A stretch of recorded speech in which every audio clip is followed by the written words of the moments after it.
Russ Bradley is a biologist on the Farallon Islands. Most of the time that I've spent out there is in the spring and the summer in the seabird breeding season, where I work about 6 weeks at a time and then get a couple weeks off. We have over 40 different studies that we're working on with the seabirds that take us, from day into the night. We look at things like how animals survive, how they reproduce, what they eat, and how that changes through time, and what all that information can tell us about changes that are happening in the ocean.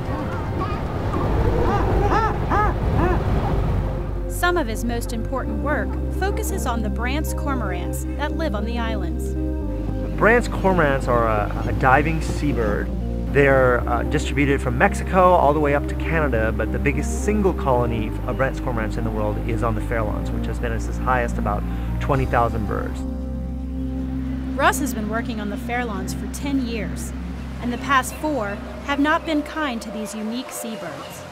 In 2010, we saw a slight increase in the breeding success, but basically for the last 4 years, we've seen very poor breeding performance for Brandt's cormorants, and we've never really seen that in a series of years like this before. We think that this, may be an example of some real changes that are occurring in the local marine ecosystem, and that there may be climate impacts that are causing shifts in the prey, the fish that the cormorants have been so successful on.